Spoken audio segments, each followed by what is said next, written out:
reach your destination. That's Bernard Conlon on Europe, and he's our Europhile. He knows all about European things. Kingsley Sutton, the Reverend Kingsley Sutton, with me, and I saw you on Sunday at your lovely ceremony, your lovely service in St Mary's down on Hill Street there, John Mitchell Place. And if you don't mind me saying, it was a very emotional service, because you were sharing with folk from the pulpit your family. You were talking about the boys, having brought them down to see the linen memorial, which was hanging there, and their experience of this foreign garment of linen that they would have known nothing about, but they asked very, very simple questions of you, you know, about war. And it strikes me that you said, when I come before my Maker, I will ask for, I will seek mercy, not justice. When I cry out, let there be peace, let there be no more war. Wow, this was your finest hour, dear boy, in a sense. Thank you, Ron. It was lovely having you there on Sunday, and good morning to your viewers and listeners as well this morning. Yes, Remembrance Sunday is it's one of those hard occasions, isn't it? But it was particularly hard this year at St Mary's because we were hosting the Linen Memorial. I don't know whether your viewers know much about the Linen Memorial. They would know a little by now, yes. Basically, it's the names of 3,721 people who lost their lives in the Troubles here in this part of the world. And it's just such a grim reminder of a very dark past. And to have that displayed in the church, the Linen Memorial, really it's a remarkable piece of artist's work, and fair play to Lycia Troughton and those who are behind it. But just having the names there listed before you, it just brings home the reality of the past we have come from. And I suppose what I was saying, sharing on Sunday morning, was the experience of bringing my children down to see the Linen Memorial. It was quite difficult because as kids nowadays, as you can imagine, you know, what is a list of names other than, I mean, I gave the example of looking up a telephone directory and list the addresses and numbers, you know, to a child it would be just very, very boring, or, you know, they wouldn't see much sense in it. So I was trying to help them see that these names represent real people, real lives. And yeah, they started asking some good questions, actually. Simple child questions, but like I was saying on Sunday, very often the question a child comes out with is the one that's the hardest to answer. Like, you give us some examples on Sunday. Right. Well, first of all, one of my sons asked, well, why do people war? Why do they go to war? Why do they go to war in the first place? And, well, how do you explain that to a child? So I thought about it for a while, and the only best thing I could come up with was, well, don't you fight with your siblings a wee bit? And he agreed that was the case, but then he did say, we don't kill each other. Yes. Yes. And then I said, well, what do you suppose we're meant to do then? And basically we came to the conclusion that we're meant to share. And that's how he stops fighting with his siblings, when there's a bit of give and take going on. And, you know, to me, that is a child actually helping to solve our difficulties here in this part of the world. Sharing surely must be the best way forward. Certainly the best alternative, if the other alternative is war. You know, that is what's to be avoided. And I guess I was quite emotional on Sunday morning because, you know, we would know some of the names on the list. To those of us who and lots of folk who called in. I mean, I think of one person who lost their loved one, I think it was 43 years ago. And they still think of them every day. You know, those names are very, very real. But my hope was that my children, and certainly the generation that's growing up now, that actually they'll grow up never knowing the names on a memorial like that. You know, that the reason for that will have been dealt with, that there will be a chance for peace in this land. And I think children represent a fresh chance. You know, every generation is kind of given a new chance to begin again. And that chance is a chapter called children. Yeah, exactly. It's a start, a fresh start, you know, but I suppose then the onus falls on us, you know, what will we pass on to them? And how can we help them to grow up in such a way that they never lose that ability to share and be willing to share with others?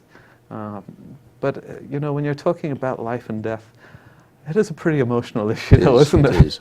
No, my warm good feelings to you for how you handled it on Sunday, and there's that loveliness of being there, the window, the memorial window within your church, and I was observing for myself something I can share with you in a quiet way. I wouldn't want this to come out as some sort of bombastic cry of I'm right and everybody else is wrong, but it's just for me, how I deal with things. I had the greatest joy being with you on the Sunday. I had the greatest joy listening to you. I had the greatest joy participating in your service. I had the greatest joy in wearing my poppy in the service with you. I shared with all of that, and I felt I was in an act of important and sacred worship. I don't have the same ease, I don't have the same commitment at a cenotaph. Now my reason's a very simple reason. At the cenotaph it becomes you're suddenly in a militaristic situation where men are standing to attention, bugles are blown and commands are shouted. And down through the tunnel of time, through the mists that I see, I hear the commands of war coming at me. I hear the moments of the last hearing of those who perished. And I think at the cenotaph, I'm breathing another chapter of life into the concept of war. For me, another chapter of war. I'm accepting that the boys who died were lions led by donkeys. And I don't want anything to do with that. But I will for all time be at ease going to your church and to commemorating in a prayerful way. But certainly I will eschew the cenotaph experience. That's just me. But other people, it's their call, it's their way of doing it. And you're talking about sharing coming from the mouths of your children, how impressed they were, although they didn't understand it, with the linen memorial, and how emotional you were, how close we all came to tears there at the thing, and that continues. But I wonder to what extent we have moved along the timeline. Are we moving away from memorializing the awfulness? That's a fairly central question. I would think that's a question at the heart of the artist as well. Indeed. Well, I do think we need to be very careful with the time that we're in, that we don't squander the peace that has been afforded to us for this time. And actually, I went on to preach at another service soon after St. Mary's up in St. Patrick's. And I was saying, maybe this is sort of picks up what you were saying about the cenotaph. We can get so kind of stuck looking at the past that it actually becomes a little bit unhealthy, I think. And I just wonder, the people who gave their lives and who served in those wars, would they really want us looking back at war all the time, when really what they died for, certainly from what I can see, is they died for freedom. They died for a better future, didn't they say, or the poet put together, that for your tomorrow we gave our today.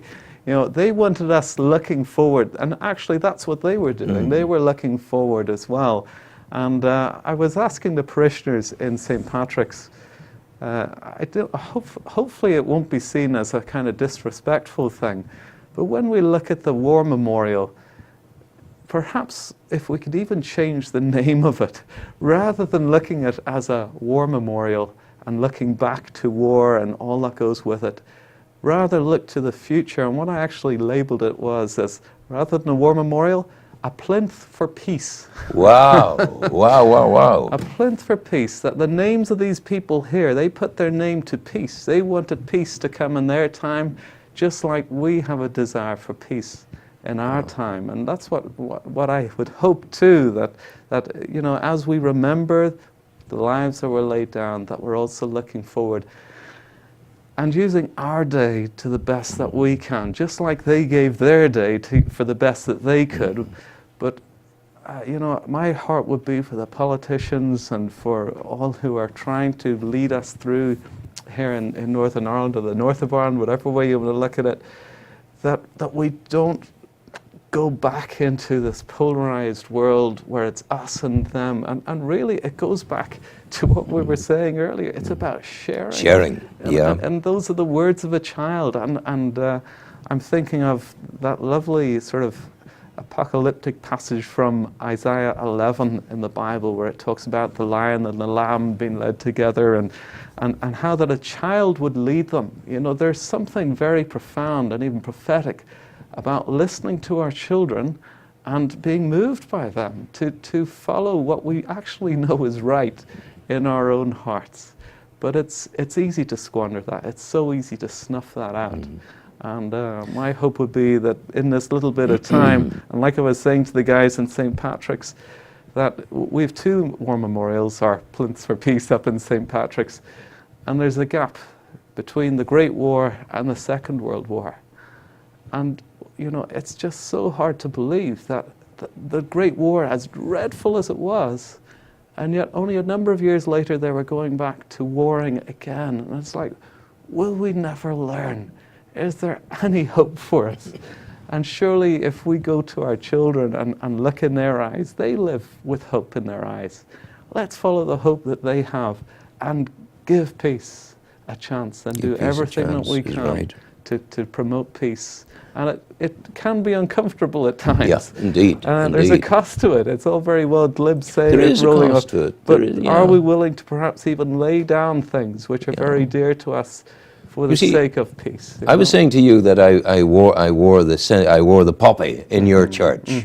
Now, even if I felt, because of a family tradition of Roman Catholicism, and Catholics died as well as Protestants in the wars, yes. But even if I felt, because of a nationalist background, I felt I don't want to wear the poppy. If I felt that, part of me would say, well, Rowan, you will wear the poppy out of respect for Kingsley, his congregation, and for the prayers you're saying. And I would extrapolate that to a point where we're saying that if each and every one of us goes the extra mile or the extra step in order to make the life of the other person that bit more comfortable, then we're walking away from war, are we not? I think so. But it's costly, you know. But yet, you know, when it comes to the wearing of poppies or not wearing poppies, I mean, it's a shame that it's sort of even come to that. Yeah. But symbols are such a powerful thing in this land. We can't underestimate the power of a symbol. But even, you know, it was so good to see Enda Kenny, the Taoiseach, in Enniskillen, laying the wreath. That's right. But not wearing a poppy. No, I don't expect you to comment on that. Yeah. It was so wonderful to see Dr. Alistair MacDonald of the SDLP standing there at the cenotaph, but not wearing a poppy. People are still drawing lines in the sand. Yeah. And I will defend this line of not so doing. I'll even go to war in trenches with you again. I know. But then you must remember that it's actually for freedom, like we said, that these people gave their lives for.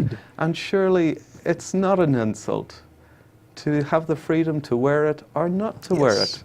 Surely it's actually a tribute to the people who died for us, that we live in freedom. We're not under duress. We shouldn't feel the pressure of society or a particular group of people.